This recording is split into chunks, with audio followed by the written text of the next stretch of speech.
Assalamualaikum warahmatullahi wabarakatuh. Anda semua bersama saya Ustaz Muhammad Hafizi dan insya-Allah pagi ini kita akan bersama-sama membongkar rahsia di sebalik nama 114 nama-nama surah.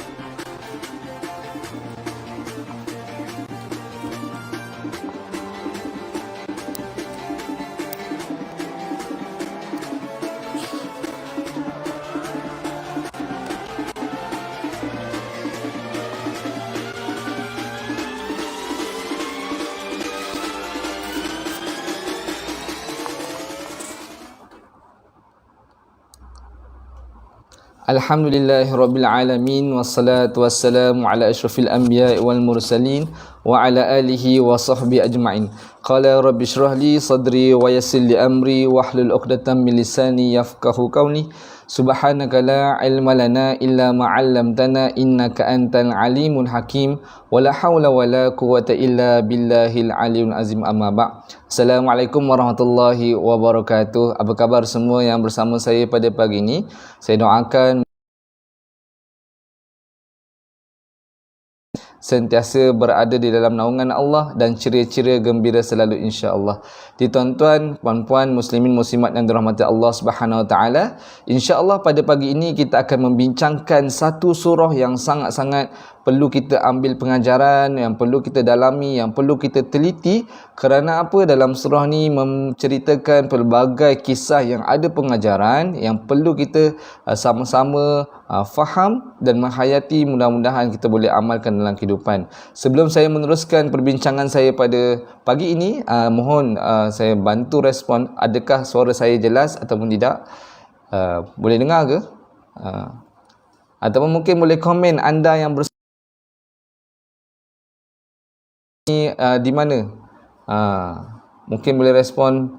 Kita insya-Allah mudah-mudahan yang ada bersama kita pada pagi ini mungkin berada di seluruh Malaysia atau mungkin ada di luar Malaysia.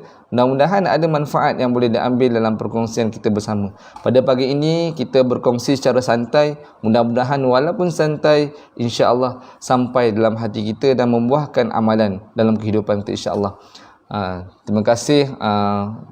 Kita ada pagi ini Siti Fatimah. Waalaikumsalam. Insya-Allah. Syifa Sarip Yusra.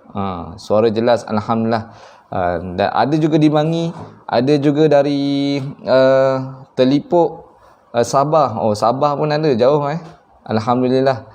Di Bangi ada, dan mudah-mudahan saya doakan mudah-mudahan perjalanan live kita ni berjalan dengan baik. Doalah semoga line saya ni berada dalam keadaan yang stable, yang baik, untuk kita bersama-sama meneruskan perkongsian yang menjadi peringatan bukan sekadar untuk anda, tetapi terutamanya menjadi peringatan untuk diri saya sendiri, untuk kita sama-sama mendalami, mendekati diri kita dengan Al-Quran, dan juga kita berusaha bersungguh-sungguh menjadikan Al-Quran ini sebagai sahabat untuk kita di dunia, dan mudah-mudahan dan juga pada hari kiamat insya-Allah. Puan Saudah dari Perak. Oh, jauh insya-Allah. Mudah-mudahan dan minta bantuan pada semua yang ada pada pagi ini. Inci bacalah pun ada, alhamdulillah. Ramai. Dan mudah-mudahan pada pagi ini Ramadan yang kini kian tiba di penghujungnya, kita bersungguh-sungguh mempertingkatkan momentum ibadah kita dan kita mulakan pagi dengan majlis ilmu. Mudah-mudahan dia memberikan banyak kelebihan dan memberikan banyak ganjaran buat kita. Dan saya harap yang ada pada saat ini tolong sharekan live ini kepada sahabat-sahabat kita. Mudah-mudahan manfaatnya bukan dapat dirasai oleh kita sendiri, tetapi mungkin dapat dipraktikkan, diamalkan oleh sahabat-sahabat kita di luar sana.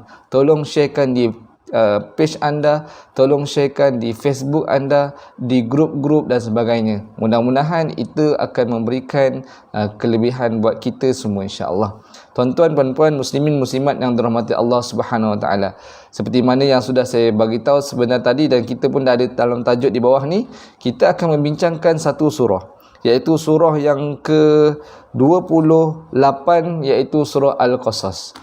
Surah Al-Qasas. Kerana sebelum ni kita dah bincangkan tentang surah An-Naml, di mana kita dah bincang bagaimana surah An-Naml ni membawa maksud semut. Bagaimana ada ayat Al-Quran yang mengisahkan tentang bagaimana semut ini dengan kisah Nabi Sulaiman alaihissalam. Jadi itu telah kita bincangkan pada live yang minggu lepas. So kalau nak tahu tentang surah An-Naml, boleh scroll page Qoro'a ni. Untuk makluman semua, kita punya nama page dah tukar kepada page Qoro'a. Qoro'a ni membaca. Sebelum ni bacalah. Jadi ada kaitan. Cuma ini mungkin penjelamaan yang baru. Mudah-mudahan adalah kelebihan dan manfaat insya-Allah. Jadi tolong scroll yang bawah-bawah, tengok live saya yang minggu lepas tentang surah An-Naml, dan insya-Allah pada pagi ini kita akan membincangkan tentang surah Al-Qasas. Okey, tuan-tuan dan puan-puan, minta tolong share lagi, tolong share sebanyak-banyaknya.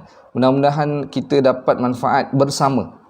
InsyaAllah di penghujung Ramadan ini kita cuba buat amal sebanyak-banyaknya, bukan amal sendiri tetapi amal jama'i, amal beramai-ramai. Sebab apa?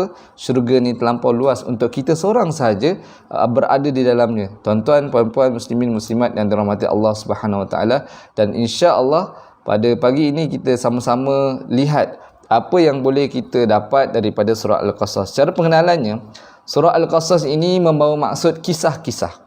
Al-Qasas bermaksud kisah-kisah.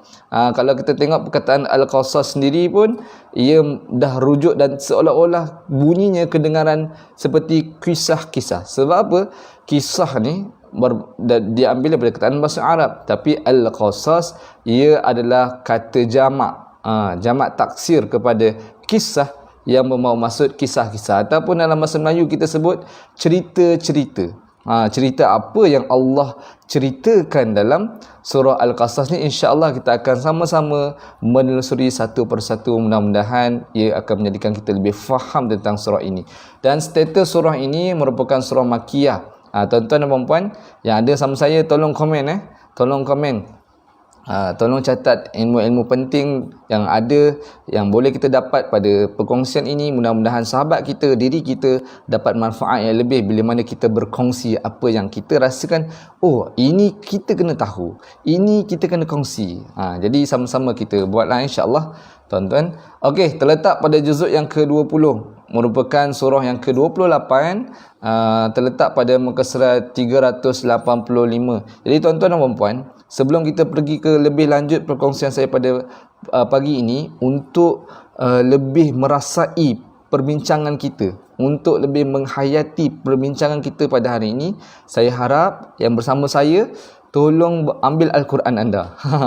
Ambil Al-Quran anda, ialah boleh Al-Quran yang ada terjemahan. Kalau tak ada, bukalah telefon anda yang mungkin ada apps Al-Quran dan sebagainya. Saya pun kadang-kadang gunakan apps Al-Quran supaya senang untuk kita tengok walau di mana kita berada. Kadang Quran ni mungkin kita simpan di dalam bilik, mungkin kita simpan di tempat yang khas dan sebagainya. Tapi saya yakin dan percaya setiap orang di sisinya pasti ada telefon, betul tak? Anda sekarang ni tengah tengok saya, kebanyakannya mungkin dari telefon sendiri, ataupun ada gadget-gadget yang lain yang boleh kita gunakan untuk melihat Al-Quran. Tolong buka Al-Quran. Boleh buka Al-Quran muka surat 385. Kerana bila mana kita cuba mentadabbur ayat Quran, kita baca ayat Quran tersebut, kita dalami, ia akan terasa lebih faham. Hati kita akan lebih tersentuh bila mana kita lihat sendiri apa yang dikongsikan.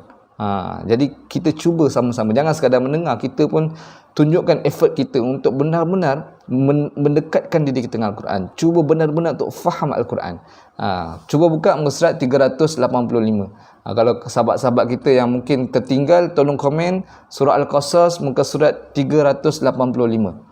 Mungkin boleh tolong komen surah Al-Qasas muka surat 385. Mempunyai 11 halaman. Jumlah ayat sebanyak 88 ayat. Dan surah ini mempunyai 1441 perkataan. Banyak walaupun ayat dia kurang daripada surah An-Naml. An-Naml mempunyai 93 ayat. Surah yang lepas kita bincang surah An-Naml mempunyai 93 ayat, tetapi halamannya lebih berbanding dengan surah An-Naml, kerana An-Naml mempunyai 8 muka surat dan Al-Qasas mempunyai 11 muka surat. Dia lebih sikit lah, sebab itulah perkataannya pun lebih berbanding surah An-Naml. Dan surah Al-Qasas ini mempunyai 5,700 huruf. Cuba bayangkan bulan Ramadan kita baca Al-Quran, baca surah Al-Qasas yang mengandungi 5,700 huruf, dan Allah menjanjikan bagi mereka yang membaca Al-Quran satu huruf 10 pahala. Bayangkan bulan Ramadan kita baca, terutamanya kita baca surah Al-Qasas ini dengan ganjaran-ganjaran yang dilipat kali gandakan bulan Ramadan. Masya Allah, sangat mulianya, sangat tingginya, sangat pemurahnya Allah Subhanahu Wa Taala yang ingin memberikan kita umat akhir zaman. Allah tahu kita ni tak mampu nak hidup lama, tak mampu nak amal banyak, tapi amal yang sedikit Allah beri ganjaran yang sangat-sangat besar. Jadi rebut peluang ini untuk sama-sama kita usaha untuk memperbanyakkan bacaan Al-Quran dan bersungguh-sungguh untuk memahami isi kandungan Al-Quran. InsyaAllah tuan-tuan dan puan-puan muslimin muslimat yang dirahmati Allah Subhanahu Wa Taala. Sekarang kita cuba untuk sama-sama melihat apa yang kita boleh bincangkan dalam surah ini, dan kita tengok bagaimana kronologi surah Al-Qasas. Sebelum saya pergi kepada kronologi ni, kita tengok dulu kenapa dan apa objektif surah Al-Qasas ini diturunkan kepada Nabi Muhammad sallallahu alaihi wasallam. Ini mungkin boleh tolong tulis, saya tak letak kat dalam slide kita. Saya tak share, cuma mungkin ini kita boleh tulis dalam ruangan chat supaya kita dapat manfaat dan orang lain dapat manfaat, insya-Allah. Objektif surah ini ialah bagaimana Allah Subhanahu Wa Taala ingin memotivasikan Rasulullah sallallahu alaihi wasallam bahawa baginda akan dikembalikan semula ke Mekah sebagaimana Nabi Musa alaihissalam dikembalikan kepada ibunya serta kaumnya dan diangkat menjadi rasul.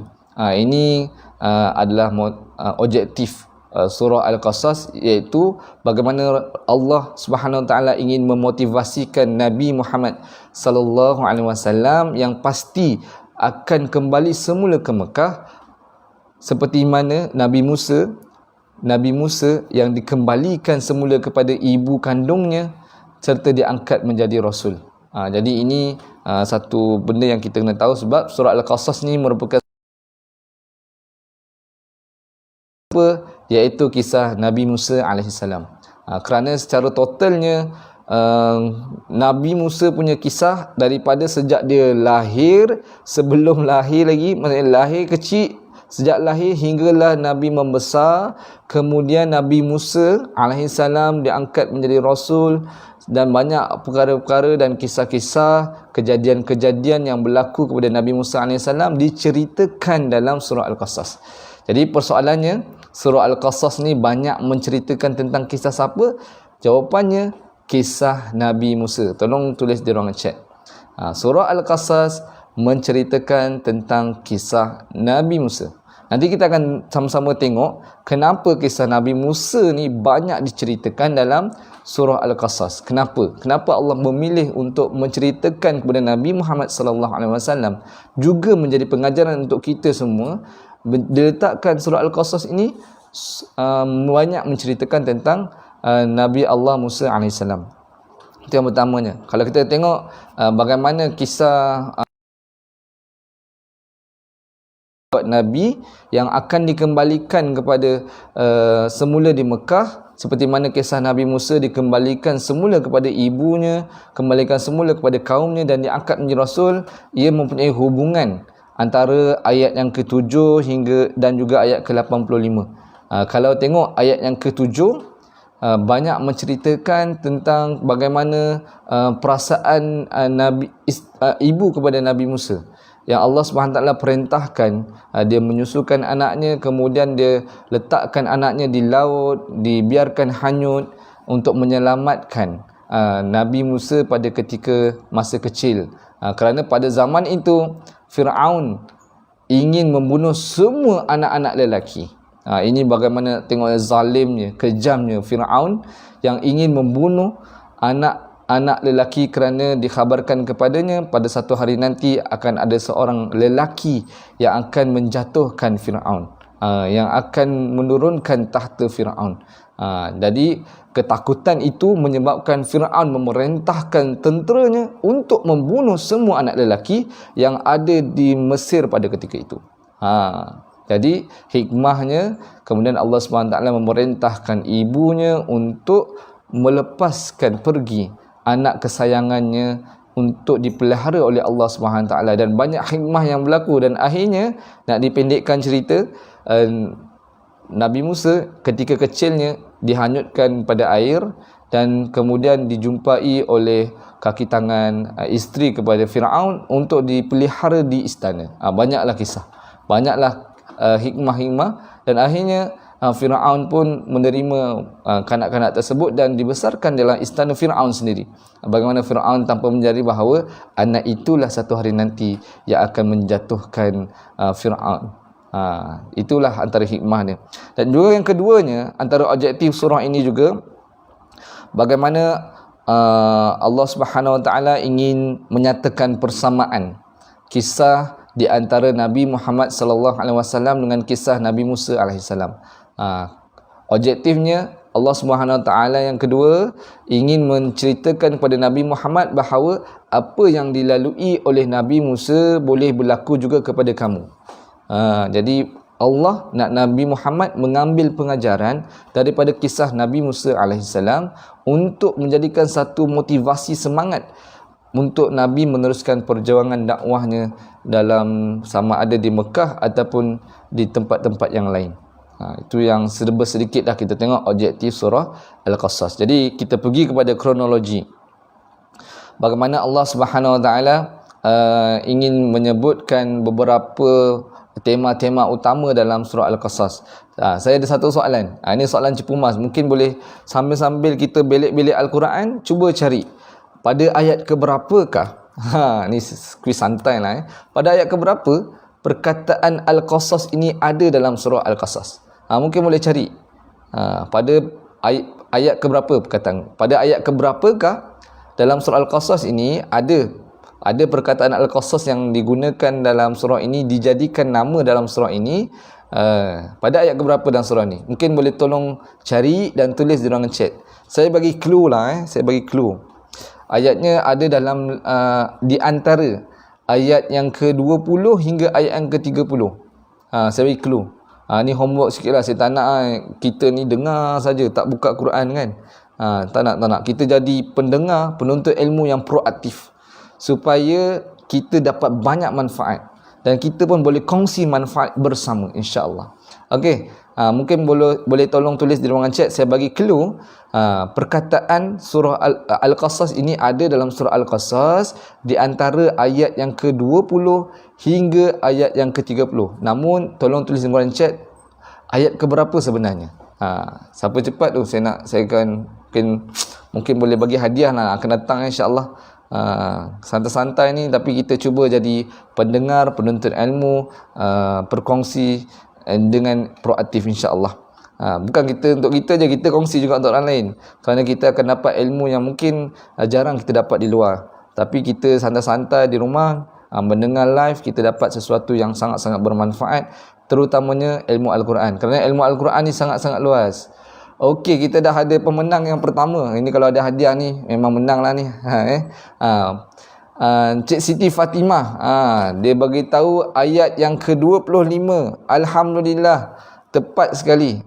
Ayat yang ke-25, Allah Subhanahu Wa Taala ada letakkan satu perkataan Al-Qasas dan dijadikan nama dalam surah ini. Allah Subhanahu Wa Taala firman dalam surah Al-Qasas, A'udzu billahi minasyaitonir rajim. Falamma ja'ahu wa qassa 'alaihi al-qasas qala la takhaf najawta minal qaumiz zalimin. Maksudnya, maka ketika Nabi Musa datang mendapatkannya dan menceritakan kepadanya kisah-kisah kejadian yang berlaku kepada dirinya, dan berkatalah orang tua itu kepadanya, janganlah engkau bimbang engkau telah selamat dari kaum yang zalim itu. Boleh tengok ayat yang ke-25. Mungkin Cik Siti Fatimah ni boleh tolong tulis muka surat berapa tu, kawan-kawan kita nak tengok tu. Ayat yang ke-25 tu surat berapa boleh kongsikan bersama. InsyaAllah mungkin kita boleh sama-sama dapat manfaat. Maksudnya Nabi Musa ini dia menceritakan kisah-kisah perjalanan hidupnya kepada siapa? Kepada seorang syekh yang telah dijumpainya. Dan siapa syekh ni sebenarnya? Kita akan tengoklah siapa yang baca. Okey, saya nak ceritalah bagaimana kita nak berinteraksi dengan Al-Quran ni. Saat ni sambil-sambil dengar, sambil-sambil komen, sambil-sambil share. Cuba nanti apa yang kita perlu buat, kita cuba untuk buka Al-Quran yang ada terjemahan. Kalaulah kita tak sempat baca bahasa Arab saat ni kita cuba baca terjemahan dia daripada ayat 1 muka surat yang pertama, muka surat yang kedua hinggalah ayat yang ke-88.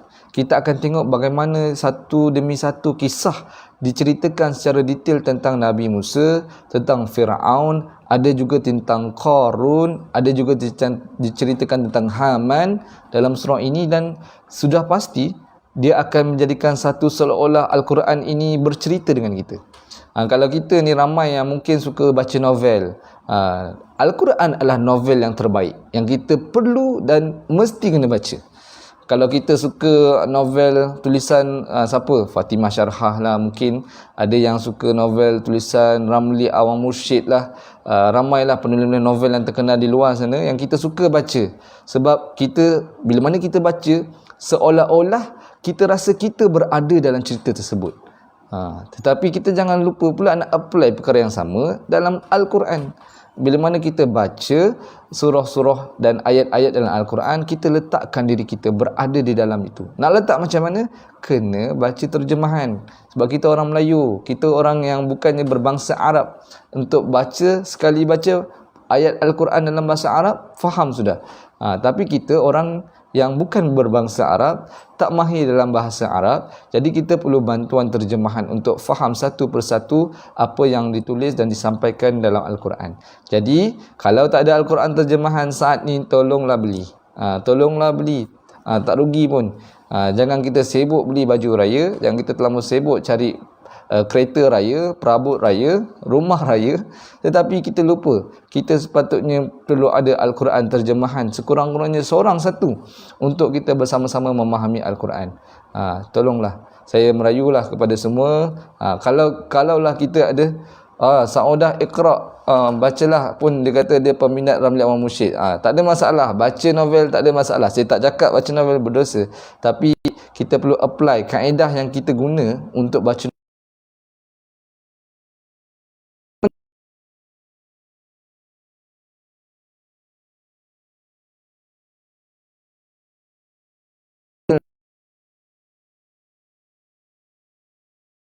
untuk kita faham cerita tu. Baru kita boleh fahami, boleh kita hayati. Sampai ada orang yang baca, tengok cerita Hindustan menangis-nangis. Tengok cerita Hindustan menangis. Kalau tengok cerita Korea kadang kalau geram sampai marah betul. Elok-elok cerita tu isteri dia marah kat suami, kita pula tiba-tiba nak marah kat suami kita, seolah-olah benda tu berlaku dalam diri kita, hidup kita.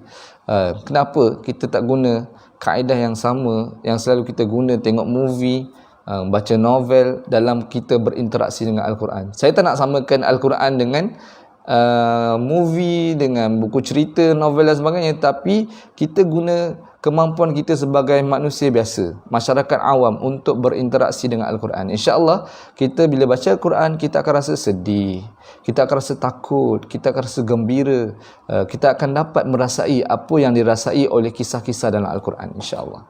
Okey, jadi tanpa buang masa, kita tengok kronologi bagaimana Allah SWT menerangkan dalam Al-Quran, dalam surah Al-Qasas ini. Ayat yang pertama hingga ayat ketiga, Allah Subhanahu Wa Taala menerangkan tentang keagungan Al-Quran dan kandungan utama kisah Nabi Musa. Kalau kita tengok Allah Subhanahu Wa Taala menerangkan atau memulakan surah Al-Qasas ini dengan perkataan Ta Sin Mim. Ta Sin Mim. Sama juga dengan surah Asy-Syu'ara dan juga surah An-Naml. Juga Allah menceritakan tentang bermulakan dengan Ta Sin Mim. Saya dah bincang dan pernah bagi tahu sebelum ni, sekiranya ayat Al-Quran itu bermula, ini kajian-kajian yang dilakukan oleh para ulama lah, saya cuma berkongsi. Sekiranya ayat Al-Quran itu dimulakan dengan huruf Ta, pasti ada kisah Nabi Musa dalam surah tersebut. Sekiranya sesuatu surah tu dimulakan dengan surah Ta, pasti banyak menceritakan tentang Nabi Musa dalam surah tersebut. Jadi kita cubalah tengok sama-sama surah Asy-Syu'ara, surah An-Naml dan sebagainya. Ada kisah-kisah Nabi yang boleh kita sama-sama telitilah. Dan bagaimana Allah meletakkan pada ayat 1 hingga ketiga ni keagungan Al-Quran, sebab bila mana, saya dah bagi tahu sebelum ni, bila mana Allah SWT memulakan sesuatu surah dengan huruf muqatta'ah. Huruf muqatta'ah ni huruf yang terpotong-potong tu lah, macam Yasin, Alif, Lam, Mim, huruf muqatta'ah. Ta, Sin, Mim, Kaf, Ha, Ya, Ain, Sad, yang banyak tu kan. Taha. Okey, ini satu benda yang kita kena faham. Mungkin boleh tolong tulis dalam chat, apabila sesuatu surah tu dimulakan dengan huruf muqatta'ah, pasti ayat selepasnya menceritakan tentang keagungan Al-Quran. Pasti ayat selepasnya menceritakan tentang keagungan Al-Quran. Kalau tak percaya, cuba perhatikan. Banyak ayat-ayat dan surah-surah yang dimulakan dengan huruf muqatta'ah. Ada lebih kurang 28-29 surah yang dimulakan dengan huruf muqatta'ah. Pasti ayat selepasnya bercerita tentang Al-Quran. Contohnya Alif, Lam, Mim, surah Al-Baqarah kan. Dzalikal kitabu la raiba fih. Itulah kitab yang tiada keraguan padanya. La raiba fi. Kita baca macam-macam kan. Dalam ayat ni juga Qasin Mim, tilka ayatul kitabil mubin. Maksud dia inilah ayat-ayat kitab Al-Quran yang memberi penjelasan, yang menjelaskan. Dan di situlah kita nampak bahawa pertamanya Allah memulakan ayat ini, surah ini dengan keagungan Al-Quran. Pada ayat yang ketiga dalam surah Al-Qasas, Natslu 'alaika min naba'i yu'minun. Dan kisah Nabi Musa dan Firaun, ini kandungan utama dalam surah ini. Bagaimana Allah Subhanahu Wa Taala menerangkan bahawa kami bacakan kepadamu wahai Muhammad sebahagian kisah pada Nabi Musa dan juga Firaun dengan keterangan yang benar bagi orang-orang yang beriman. Jadi Allah SWT bagi tahu awal lah, surah ini Allah cerita tentang Nabi Musa, tentang Firaun yang menjadi pengajaran untuk orang-orang yang beriman. Sebab hanya orang beriman je yang baca kisah-kisah Nabi Musa, Firaun, baca Al-Quran ini, mereka dapat pengajarannya. Ramai orang baca Al-Quran tapi tak ramai yang betul-betul beramal dengan Al-Quran. Kerana apa? Kerana mereka tidak baca dengan iman. Kerana mereka tak persiapkan diri mereka menjadi orang beriman dalam berinteraksi dengan Al-Quran. Semalam ada yang tanya, Ustaz, kenapa kami baca Al-Quran ni cepat rasa bosan? Cepat macam lagi-lagi nak penghujung Ramadan ni, bila nak baca lebih sikit je macam cepat mengantuk. Kalau boleh setiap kali nak baca Al-Quran tu, tengah-tengah baca Al-Quran tu rasa macam nak cepat habis. Kita ada tak perasaan macam tu? Ada tak rasa bila tengah baca Quran rasa macam ada benda yang lebih penting daripada baca Al-Quran? Macam ada kerja yang lebih perlu kita utamakan daripada baca Al-Quran. Ada tak? Mungkin ia rasa-rasa dan perasaan yang sama kita semua. Sebab apa? Sebab dalam kita mempersiapkan diri kita untuk membaca Al-Quran, faham Al-Quran, kita tak persiapkan keimanan yang betul-betul tinggi kepada Allah SWT. Kita tak siapkan diri kita menjadi orang yang beriman. Sebab tu seorang sahabat Nabi SAW dan juga Khalifah Islam yang bernama Sayyidina Uthman bin Affan ada mengatakan, sekiranya hati kamu bersih, kamu tidak akan pernah kenyang membaca Al-Quran. Sekiranya hati kita ni bersih, kita tidak akan pernah rasa kenyang, bosan, jemu untuk membaca Al-Quran. Mungkin ketika kita membaca Al-Quran, ketika itu hati kita sedang berada dalam kekotoran. Mungkin ketika kita baca Al-Quran, hati kita sedang keras dan lalai daripada Allah SWT. Mungkin ketika kita baca Al-Quran, ketika itu hati kita tidak ingat kepada Allah SWT. Jadi sebab tu kita akan cepat rasa bosan, kita akan cepat rasa malas, kita akan cepat rasa nak habis je baca Al-Quran. Macam nanti Al-Quran bolehlah baca kejap lagi, buat kerja dululah, bersihkan rumah dululah, tengok TV dululah, buka YouTube dululah, buat benda lain lah. Jadi benda tu yang kita rasa kita tak letak Al-Quran itu benar-benar di hati kita. Itu yang pertama. Yang keduanya, ayat 4 hingga 43 merupakan satu tema yang agak panjang, berkisahkan tentang kisah perjalanan hidup dan juga perjuangan Nabi Musa alaihissalam. Bagaimana Nabi Musa ketika baru lahir, kemudian terpisah dengan ibunya, kemudian diambil oleh Fir'aun dan isterinya, dan dibesarkan di istana, dan bagaimana dalam ini juga ada menceritakan bagaimana perjalanan kisah-kisah Nabi Musa AS, di mana pada satu hari Nabi Musa ni dia pernah membuat satu kesalahan, satu kesilapan lah, tanpa disengajakan. Bagaimana Nabi Musa pada satu hari dia mendengar ada dua orang berkelahi. Satu orang yang geng dengan Nabi Musa, satu lagi orang-orang istana Firaun lah, orang-orang Firaun. Di mana bila mereka bergaduh, berkelahi dan sebagainya, maka Nabi Musa ni cuba untuk membantu meleraikan pergaduhan. Jadi dalam Al-Quran, boleh tengok nanti, boleh cuba kita perhatikan dalam ayat, antara ayat 4 hingga 43 ni, boleh kita cari kisah ni, di mana Nabi Musa tertumbuk. Golongan yang satu lagi tu, golongan istana ni, pekerja-pekerja istana ni, akhirnya meninggal dunia, mati dia. Maka tanpa sengaja mati orang tersebut. Jadi banyaklah yang jadi Nabi Musa ni rasa macam bersalah, dia bertaubat pada Allah, dia sungguh-sungguh untuk dia menyesal lah atas perbuatan dia walaupun dia buat tu tanpa sengaja. Jadi disebabkan kejadian itu, maka Firaun mengarahkan tenteranya untuk menangkap Nabi Musa untuk dibunuh. Dan akhirnya apa yang berlaku, Nabi Musa yang ketika itu berada di Mesir telah melarikan diri ke satu buah negeri. Negeri apa tu? Mungkin boleh tolong tulis dengan chat.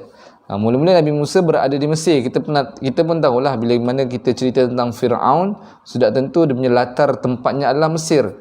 Tapi ketika itu bila Nabi Musa berada di Mesir dan cuba untuk ditangkap dan dibunuh oleh tentera-tentera Fir'aun atas perbuatannya tanpa sengaja terbunuh orang-orang pekerja-pekerja istana Fir'aun ni, lalu telah dikhabarkan kepada seorang lelaki. Ada seorang lelaki ni, dan seorang lelaki ini merupakan lelaki yang sama terdapat dalam surah Al-Ghafir. Dia sebenarnya kaum Kipti yang sudah lama beriman kepada ajaran Allah Subhanahu Wa Taala. Dia bagi tahulah kepada Nabi Musa ni, wahai Musa, Fir'aun telah mengarahkan tenteranya untuk menangkap kamu dan membunuh kamu, maka larilah kamu. Maka Nabi Musa pun lari meninggalkan Mesir, pergi ke sebuah negeri yang lain yang bernama Madian. Negeri Madian.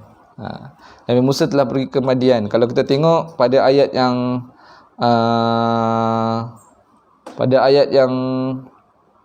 kalau kita tengok pada ayat yang ke 22, mungkin boleh cek lah pada ayat ke 22, Nabi Musa telah melarikan diri ke Madian, dan ketika itu setibanya di negeri Madian, dia terjumpa adalah segolongan-golongan ni, dia memberi minum di kawasan satu tempat ni, dia memberi minum haiwan ternakan, dan dia terjumpa dua orang wanita yang menunggu untuk memberi minum kambingnya. Jadi Nabi Musa dengan sukarelanya membantu dua orang wanita tersebut memberi minum kambingnya, dan dengan itu, dengan perbuatan itu telah macam seolah-olah wanita tersebut rasa macam tertarik dengan peribadi Nabi Musa AS dan mengkhabarkan kisahnya kepada bapanya. Dan lalu bapa, iaitu orang tua ni, bapa kepada dua orang wanita tersebut telah memanggil dan menjemput Nabi Musa untuk tinggal bersama mereka. Nanti kita akan tengoklah bagaimana kisah-kisah yang seterusnya, dan banyaklah kisah-kisahnya. Dan kepada orang tua itulah yang Nabi Musa alaihissalam menceritakan segala kisah perjalanan hidupnya, seolah-olah Nabi Musa berada dalam kebuntuan. Nabi Musa takut, dia telah terbunuh seseorang, jadi dia takut dia akan mati dan sebagainya. Maka dia ceritakan kisah itu kepada bapa kepada dua orang wanita tersebut, orang yang saleh, seorang syekh. Dan akhirnya apa yang berlaku kita akan sama-sama tengoklah nanti insya-Allah, apa yang berlaku selepasnya dan seterusnya insya-Allah. Kemudian kalau kita tengok ayat 44 hingga 75 mengisahkan tentang kerenah Quraisy dan sikap Rasulullah kepada mereka. Bagaimana kalau kita tengok kan, daripada ayat yang 4 hingga 43 ni memang semuanya menceritakan tentang kisah Nabi Musa, perjalanan Musa, dan Nabi Musa kemudian kembali semula ke Mesir. Untuk berjumpa dengan Firaun. Ada juga mengisahkan dalam ayat 4 antara 4 hingga 43 ni mengisahkan bagaimana Nabi Musa alaihissalam berjumpa ataupun berjumpa dengan Allah SWT. Maknanya bertemu dengan Allah. Allah SWT bercakap sendiri dengan Nabi Musa alaihissalam. Dan ketika beberapa kali lah, maknanya bagaimana Musa diarahkan oleh Allah, dan kemudian Nabi Musa telah menyelamatkan Bani Israel daripada cengkaman Firaun, dan bagaimana Nabi Musa diturunkan kitab Taurat. Kalau kita nanti ada beberapa perbincangan yang agak menarik, bagaimana Allah Subhanahu Wa Taala, ini agak sedikit berbezalah dengan Nabi Muhammad. Allah Subhanahu Wa Taala memberikan kitab Taurat kepada Nabi Musa alaihissalam selepas Nabi Musa menjatuhkan Firaun dan menyelamatkan Bani Israel dan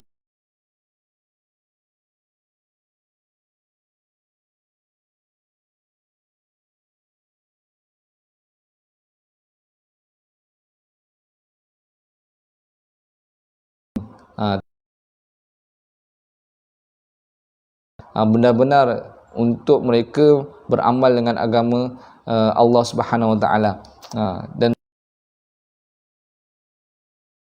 diberikan hukum apa berlakunya, dan Allah menceritakan tentang Nabi Musa yang telah berjaya mengharungi pelbagai rintangan untuk mendapatkan kitab Taurat. Dan begitu juga bagaimana perjalanan dan proses yang perlu dilalui oleh Nabi Muhammad sallallahu alaihi wasallam untuk melengkapkan penurunan Al-Quran kepada dirinya. Okey, kita tengok dan pada ayat yang ke-76 hingga 84 ada menceritakan tentang kisah Qarun dan pengajarannya.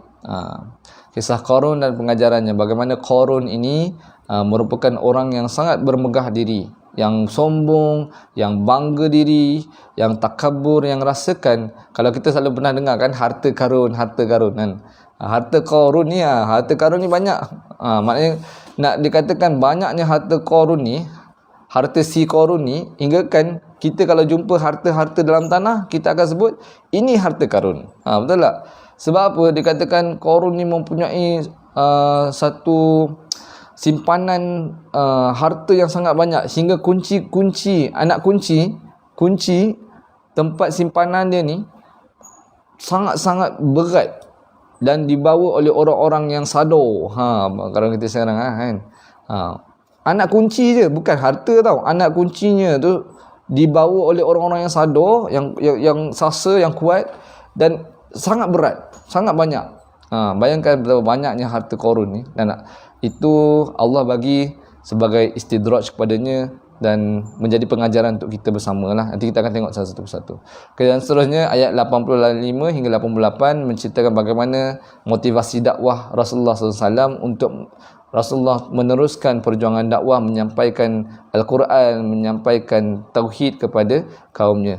Dan itu sedikit sebanyak tentang surah Al-Qasas.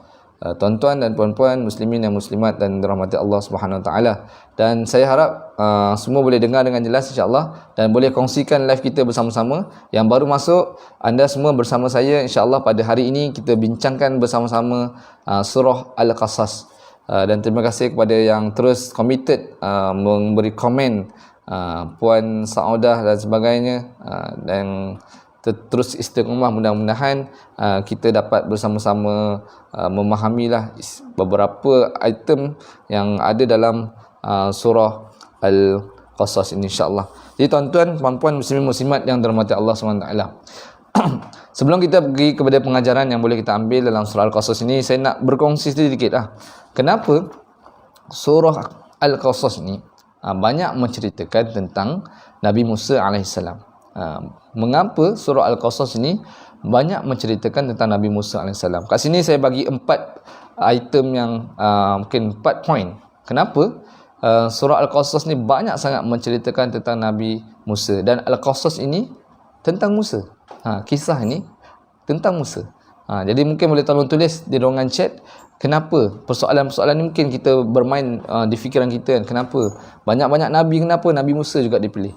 Okey, yang pertamanya, bukti Allah mempunyai perancangan yang tersendiri dan tidak boleh dibaca oleh musuh-musuhnya. Ini yang pertama sekali, bukti Allah Subhanahu Wa Taala mempunyai perancangan tersendiri dan tidak boleh dibaca oleh musuh-musuhnya. Kerana apa? Nabi Musa ni nampak kelihatan kehidupan perjalanan hidupnya telah dirancang dan telah ditentukan oleh Allah SWT, dan perjalanan ni tidak boleh dibaca oleh musuhnya. Kalau kita tengok, Fir'aun awal-awal nak bunuh semua anak-anak lelaki. Anak-anak lelaki nak bunuh. Itu perancangan Fir'aun untuk mengelakkan dia dijatuhkan.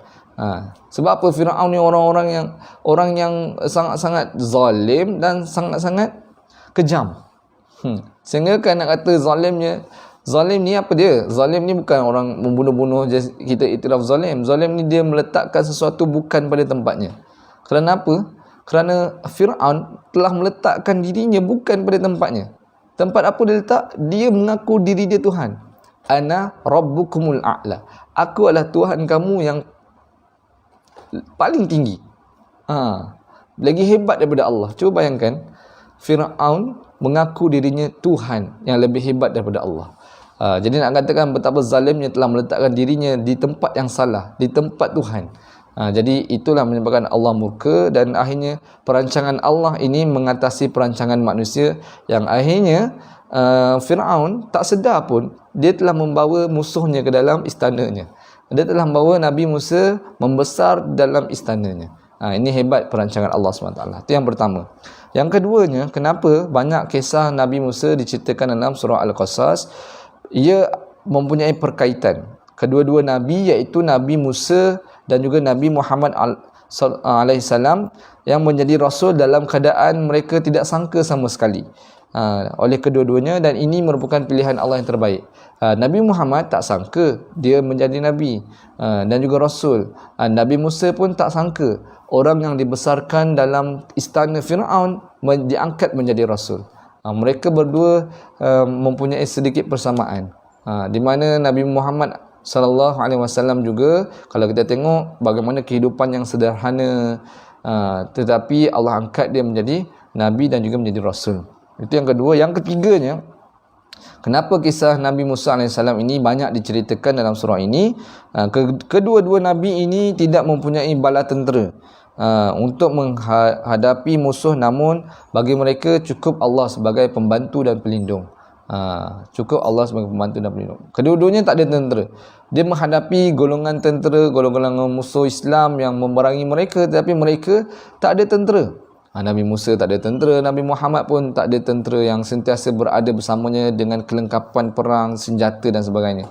Tapi bagi mereka yakin mereka ada Allah yang sentiasa membantu dan menjadi pelindung kepada diri mereka.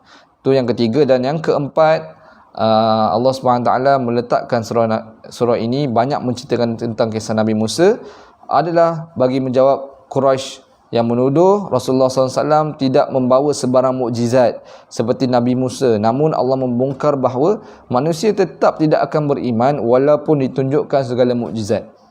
Contohnya Nabi Musa. Nak bagi tahu kepada Quraisy ni, walaupun Nabi Muhammad tak bawa tongkat macam Nabi Musa yang boleh bertukar menjadi ular. walaupun tak ada kelebihan yang banyak seperti mana yang ditunjukkan dalam kisah Nabi Musa, namun sebenarnya banyak je mukjizat-mukjizat Nabi Muhammad. Nak katakan, belajarlah, Quraisy ni perlu belajar daripada kisah kaum Nabi Musa ni, Firaun dan juga tenteranya.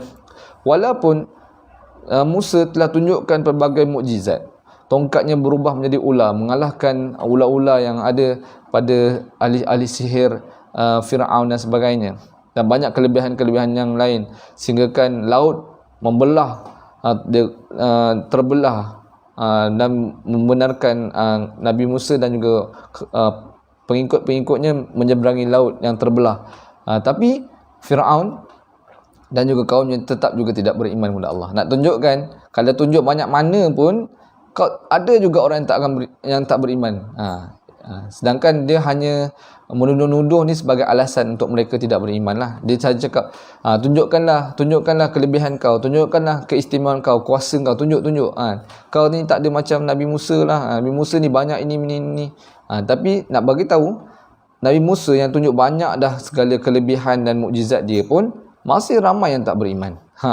Sama je dengan orang Quraisy. Jadi itulah sedikit sebanyak kita boleh faham dan belajar kenapa banyak menceritakan tentang kisah Nabi Musa dalam surah ni. Tuan-tuan, puan-puan, muslimin muslimat yang dirahmati Allah Subhanahu Wa Taala. Okey, beberapa pengajaran yang kita sama-sama cuba untuk ambil dan kita cuba untuk pelajarilah dalam surah ini, di mana banyak sebenarnya bila saya go through satu persatu dalam surah ini, Qasas ni, kalau kita benar-benar baca satu ayat, kita akan dapat rasa pelbagai kelebihan dan pengajaran yang boleh kita ambil dalam surah Al-Qasas. Saya nak sebutkan 3 saja, dan insya-Allah kita cuba kongsikan bersama-sama lah. Okey, ini pengajaran yang kita boleh dapat dalam surah Al-Qasas. Saya nak yang pertama, ciri pekerja yang hebat. Kita boleh tengok dalam ayat yang ke-26. Saya cuba tengok ada ke tak. Ayat yang ke-26, Allah Subhanahu Wa Taala menerangkan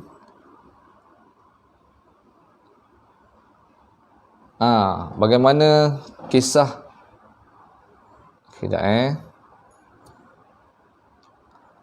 alright. Okey, bagaimana kalau kita boleh tengok kejadian yang berlaku antara Nabi Musa alaihissalam ketika mana berada di Madian. Ketika mana berada di Madian, yang macam saya ceritakan tadi, dia bertemu dengan 2 orang wanita yang membantu wanita tersebut memberi minum kepada kambingnya. Dan qalat ihdahuma ya abati istajarhu inna khairan man istajartal qawiyul amin. Salah seorang daripada perempuan yang berdua itu berkata, wahai ayah, ambillah dia ni menjadi orang upahan atau pekerja pengembala kambing kita. Sesungguhnya sebaik-baik orang yang ayah ambil bekerja ialah orang yang kuat dan juga amanah. Ini nak menunjukkan bahawa pekerja yang hebat, yang mempunyai ciri-ciri yang baik adalah perlu mempunyai 2 ciri tersebut, iaitu qawiyul amin. Qawiyul amin. Dalam ayat ni menceritakan bahawa wanita tersebut mencadangkan Nabi Musa diambil bekerja oleh orang tua ni, oleh ayahnya. Orang syekh tua ni untuk bekerja mengembala kambing. Dan apa yang berlaku, akhirnya Nabi Musa AS telah diambil bekerja, dan juga bukan sekadar ditawarkan bekerja, ditawarkan anaknya untuk dijadikan isteri. Masya Allah.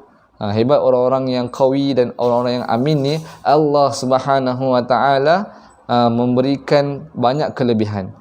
Berikan rezeki, berikan juga keluarga, berikan juga isteri, dan dia ada kontrak bekerja antara 8 hingga 10 tahun. Kita boleh baca dalam surah ni. Dia beritahu dah, kamu perlu kerja dengan saya 8 tahun. Kalau bekerja 10 tahun, itu terpulang kepada kamu lah. Macam tu. Kalau kita baca memang seolah-olah conversation, perbincangan antara majikan, antara seorang bapa mertua kepada seorang pekerja dan anak menantunya.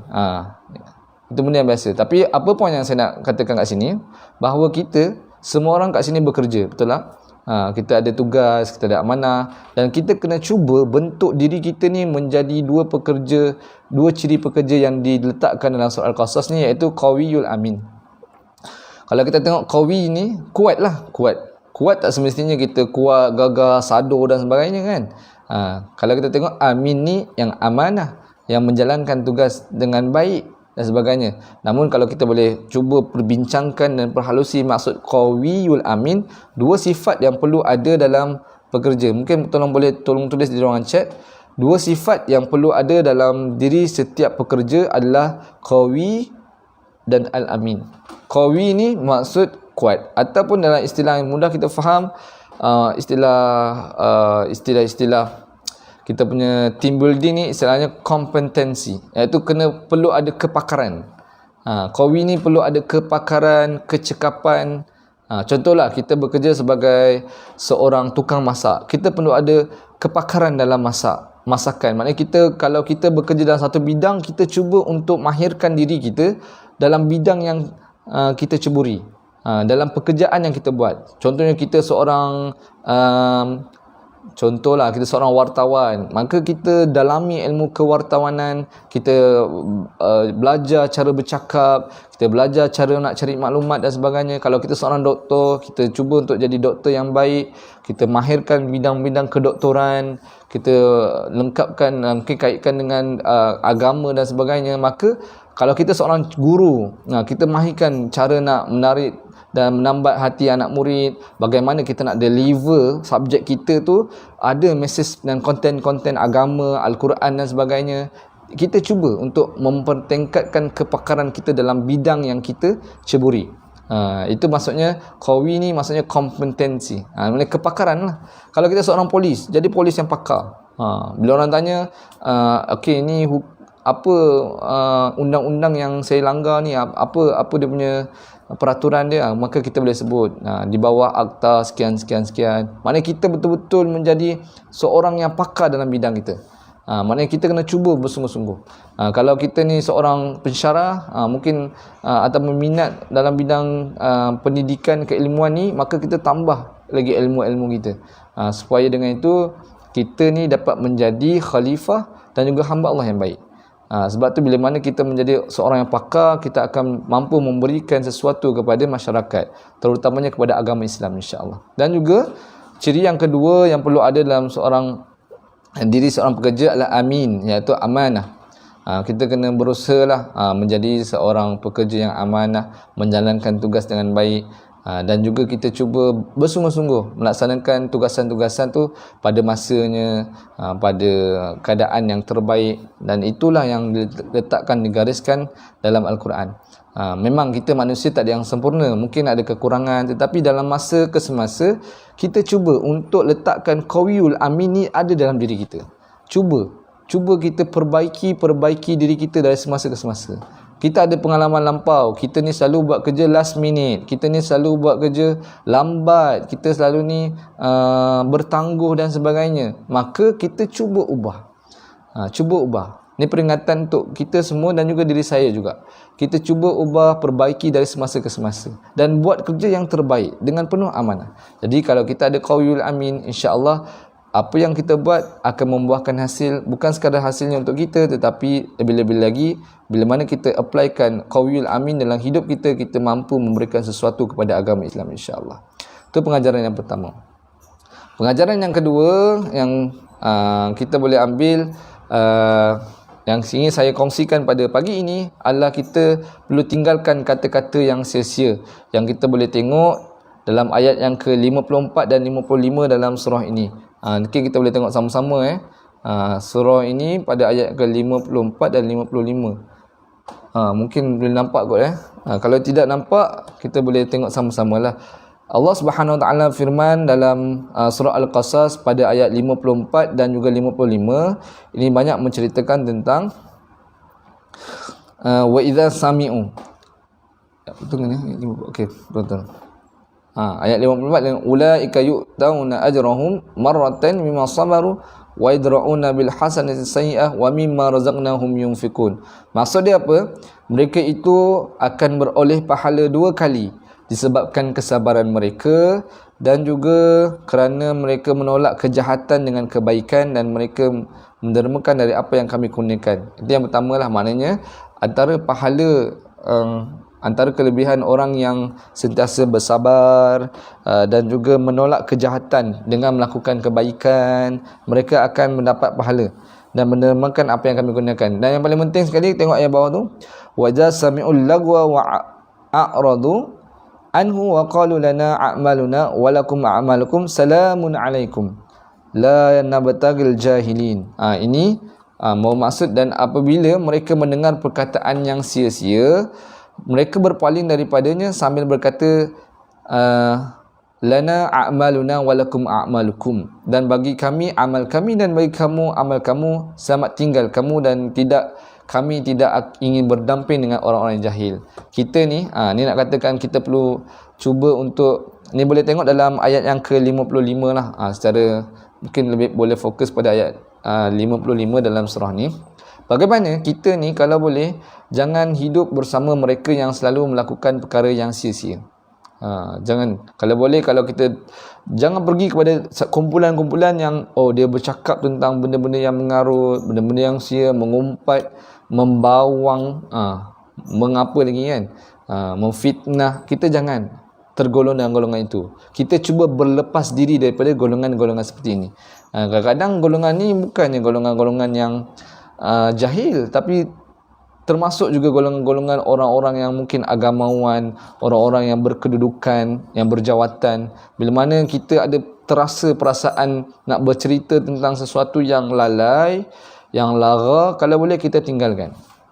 Seperti mana yang diajarkan dalam surah Al-Qasas ini, maka lana a'maluna walakum a'malukum, bagi kamu agama kamu, bagi kamu amalan kamu, bagi aku amalan aku.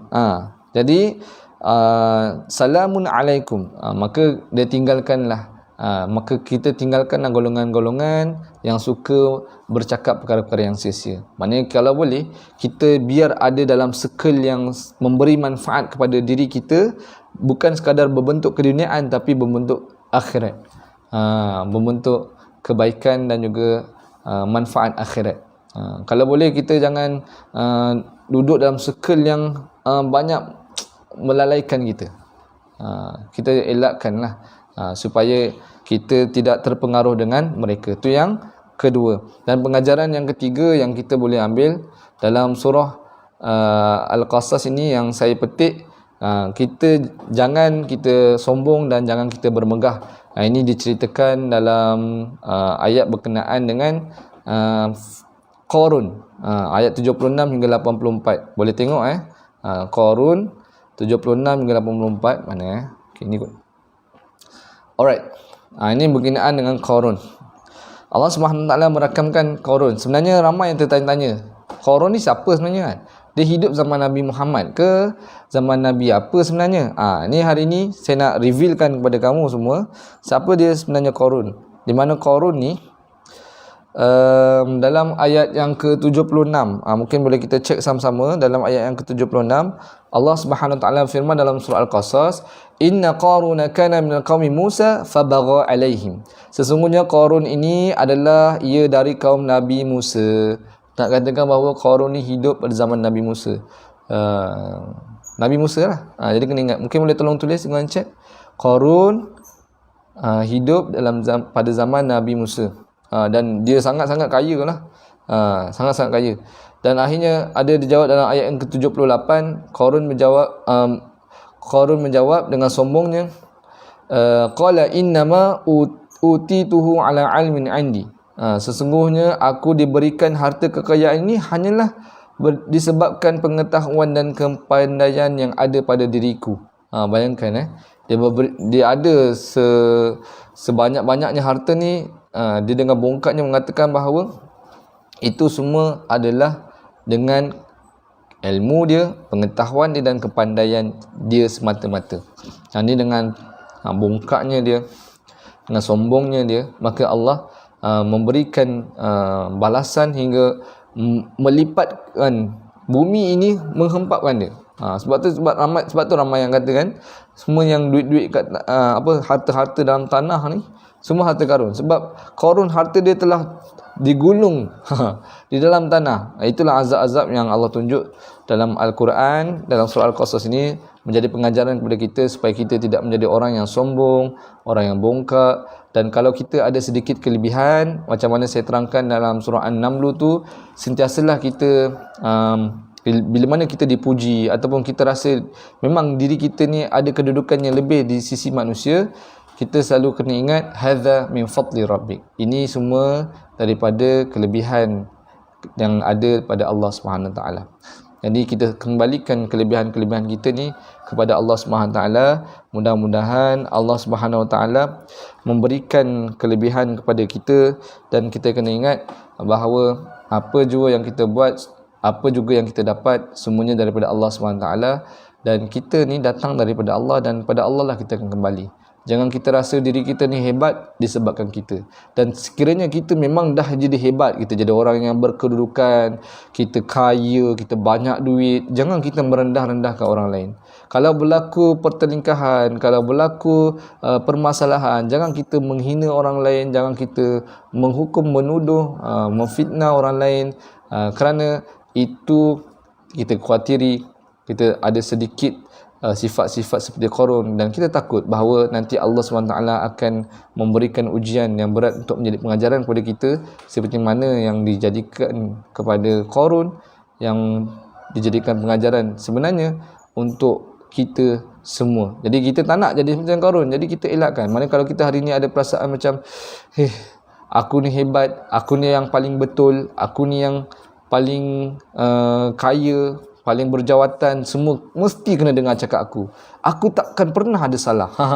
Ini kita takut kita akan jadi seperti Qarun. Jadi kalau boleh kita banyakkan istighfar, dan kita teruskanlah untuk sama-sama menghayati surah Al-Qasas ni. Dan saya harap semua yang ada bersama saya ni boleh tolong share lagi di penghujung-penghujung ni, tolong share sebanyak mungkin kita punya perkongsian pada hari ini, mudah-mudahan ada manfaat. Dan saya tertariklah bagaimana kita kalau boleh elakkan diri kita menjadi seperti Firaun, dan kita kalau boleh nak jadi orang yang berjaya tanpa ada perasaan sombong dan bongkak. Nak menjadi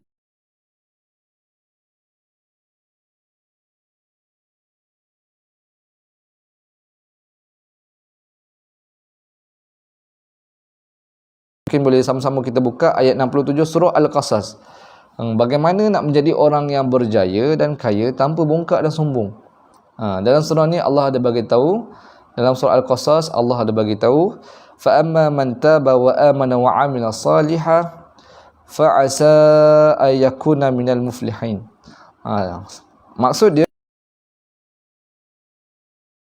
orang yang berjaya, bahagia, tenang, tak ada sombong, tak ada bongkak, berjaya dunia dan berjaya akhirat. Ada 3 perkara yang kita perlu lakukan. Fa amma man taba, yang pertama, adapun orang yang bertaubat. Yang pertama bertaubat. Yang keduanya wa amana, beriman kepada Allah.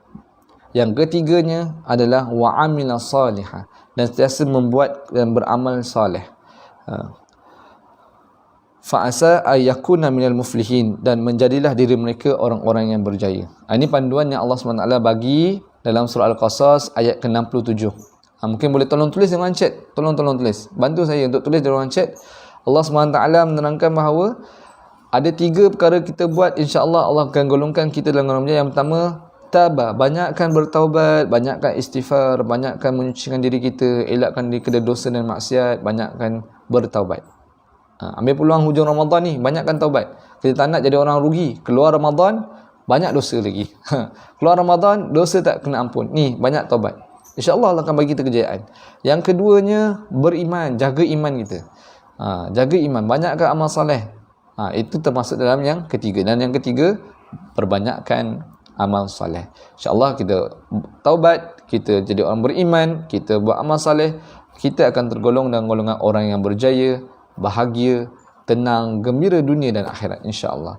Wallahu alam, saya rasa itu saja perkongsian saya pada hari ini, dan mudah-mudahan ia menjadikan satu semangat untuk kita lebih memahami surah Al-Qasas ini, terutamanya di penghujung bulan Ramadan.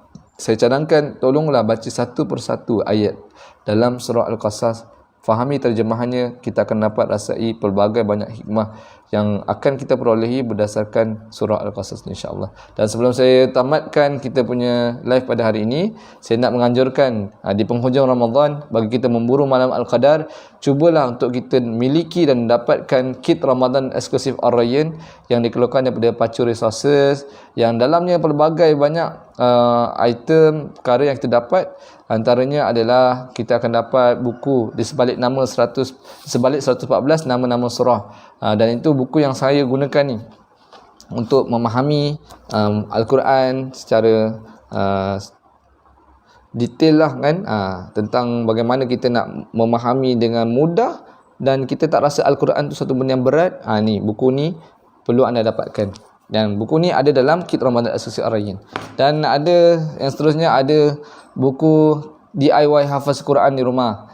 Ni di penghujung Ramadan ni kita perlu usahakan untuk menjadi golongan yang semakin dekat dengan Quran. Kerana Al-Quran ini dia mampu menjadi satu perkara yang akan mengangkat darjat kita. Inna Allah yarfa'u bihadzal kitab. Allah akan mengangkat kedudukan seseorang dengan kitab ini, dan Allah juga akan mampu dan boleh menjatuhkan, merendahkan seseorang dengan kitab Al-Quran. Jadi kita pilihlah, nak jadikan Al-Quran tu yang boleh angkat darjat kita tinggi di sisi Allah, ataupun nak gunakan Al-Quran tu yang kita tak baca langsung, yang kita buat tak tahu, yang kita tak cuba pun nak hafal, tak cuba pun untuk dalami dan amalkan, maka kita akan direndahkan oleh Allah SWT. Okey, itu yang kedua, boleh dapatkan buku DIY hafaz Quran di rumah. Mudah-mudahan kita akan menjadi ahli Al-Quran, ahli Allah, insya-Allah. Dan juga ada berbagai-bagai lagi lah doa 40 Rabbana, kita dapat doa-doa pilihan malam Al-Qadar. Kita nak buru Al-Qadar ini, kita perlu banyakkan berdoa. Dan ada juga diselitkan kat sinilah doa-doa yang pilihan. Dan juga Al-Kahfi, dan juga zikir Al-Ma'thurat, wirid Al-Ma'thurat yang boleh kita dapatkan dalam kit Ramadan Eksklusif Ar-Rayyan ni. Mudah-mudahan kita walaupun Ramadan dah nak habis lagi beberapa hari ni, kita boleh dapatkannya untuk kita gunakan terus pada masa akan datang insya-Allah. Wallahu alam, saya rasa itu saja untuk kita pada hari ini, dan saya harap teruskan share, teruskan komen, dan mudah-mudahan perkongsian ini memberi manfaat untuk kita bersama. Sejam 6 minit ni lama ya Allah. Terima kasih kepada yang setia menanti, dan saya doakan kepada semua yang berada bersama saya pada hari ini, mudah-mudahan urusan anda semua dipermudahkan, mudah-mudahan anda tidak dilalaikan dengan Syawal yang bakal menjelma tak lama lagi. Berbanding kita terus berusaha committed meningkatkan momentum ibadah kita di penghujung Ramadan, mudah-mudahan Allah Subhanahu Wa Taala memberikan kita bertemu dengan malam Al-Qadar insya-Allah. Wallahu alam. Assalamualaikum warahmatullahi wabarakatuh.